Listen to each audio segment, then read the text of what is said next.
Memwakwaba edba Asa GH TV. Mesi ko Facebook na ko share na wa like na wa comment Asa GH TV. Uye so na ba YouTube Asa GH TV YouTube. Nti ukwa na wa subscribe ama bibia no so I kama. Show ni din edi go with the blasters. Makacho se blaster ho komodia platform kese we so. Asa GH TV honko a ene yeka the blasters of Ghana. Na opinion onoye the Speaker of the Parliament of the Republic of Ghana, Honorable Abban Bagbin wakasa na opinion kasa wakano na me kacho se krom ha no pull me down adwembone krom ha Ghana nko a ena obi ye bibia obi gina nechi je ne yenhwe akwawi obehwe ase akwawi obedi nkugo eyo man Ghana nko na opinion si otu kwan call FIFA headquarters na okoye no na chese womu ebisan se den kura na ebaye ema Nyantakyi the former president of the Ghana Football Association mugu de ni masesa na FIFA for ni mani hu say the pull me down of Nyantakyi has collapsed Ghana football because internationally womu hu say Ghana football womu di Ghana football echi no sebe womu adwen no womu nyansan e ofom makatel say uwo krom ha adwenbone eya adwen papa what say wo hwe me adwenbone ne dosom jai misi ja adwenbone no na abamba be kire se senia mugu Nyantakyi ni maso wo krom ha no modi nanim ye fam sebe modi ni twetwu fom e wo krom ha no mama Ghana football apart from kra na odie mesrew twen menko bebia hwe video no na meba ya beto aso ni edin kombo e dia fa sama the Speaker of the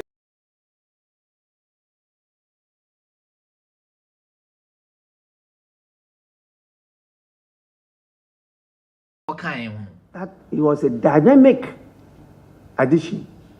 The value that he carried at their meetings, he was highly respected and he was very influential, and Ghana football was up there. We thought we were only handling Nyantakyi. We didn't know we were handling the whole of Ghana. Senegal is up there today because the Secretary General of the whole FIFA is a beautiful young lady, and you can't beat her during elections. And she's the Secretary General of FIFA. That's the Chief Executive of FIFA. You see their stadium, you see their national team. So please, leaders don't stand alone. They stand for something that is symbolic of the country. Criticize us, correct your children, but don't break their hands or their legs. It will affect you. And that's where we are now.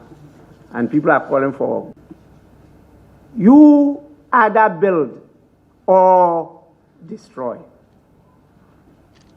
The pen again is mightier than the sword. And it is in your hands. Hold it carefully. I believe say wait your video no and as watch your video no.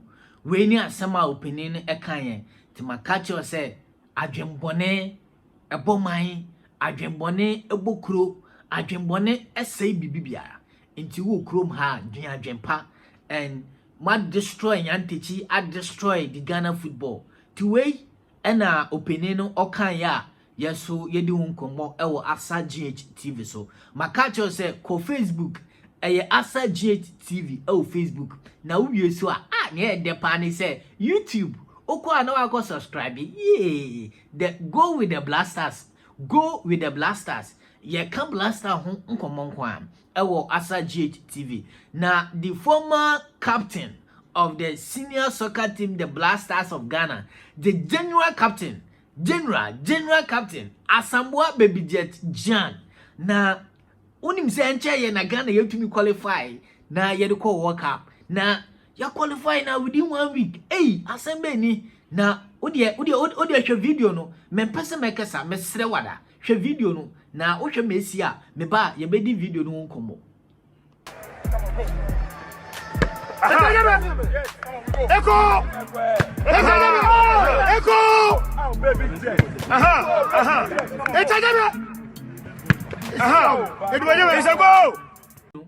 Asamoah Gyan, the striker,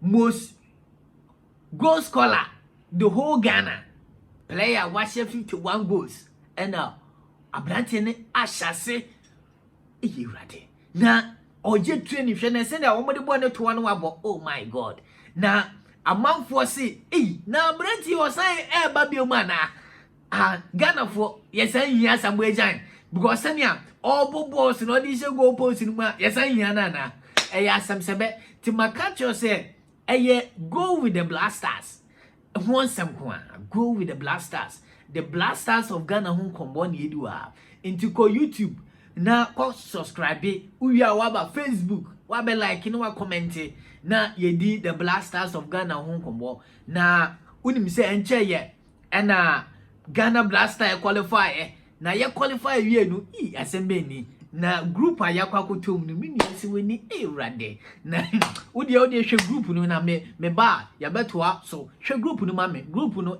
very crucial me say den crucial group ko hwe group no na ya ba ya bedi group no nkombo.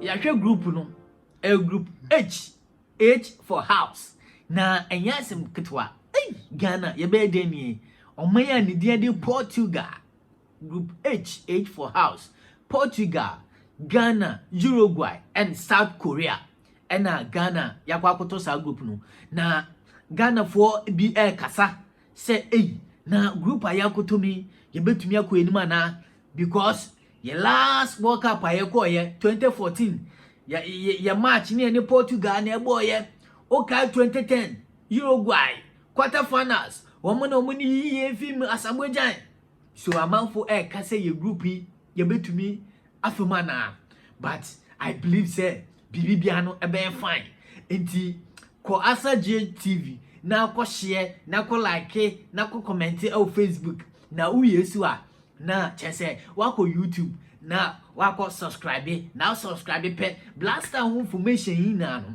oho na ede mema wo nti aha na ede edi dwumadi ni AC mi a medi dwumadi o cham ni medi ade foreigner ushia mi a aye foreigner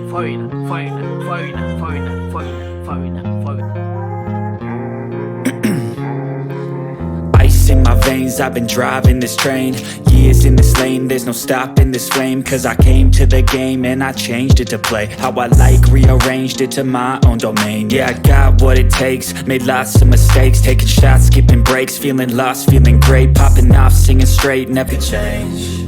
I withdraw on the things I make, I turn flaws into flawless traits, I build tall, never capped in space, I won't stop till I hear him say, oh, oh.